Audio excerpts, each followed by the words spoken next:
Here is how to install SIM card on this Realme. So you can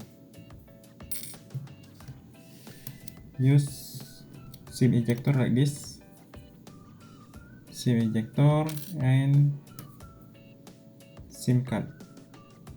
So if you want to install or open your SIM slot, you can check on left side of your phone like this. So you can insert your SIM ejector on this hole like this, and then press, and then you can see SIM slot. You can open SIM slot like this and put your SIM or SD card.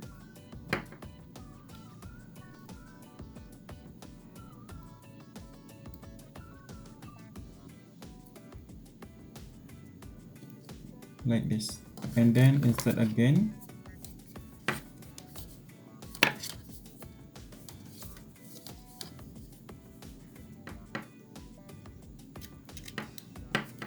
Next, you can check your network like this.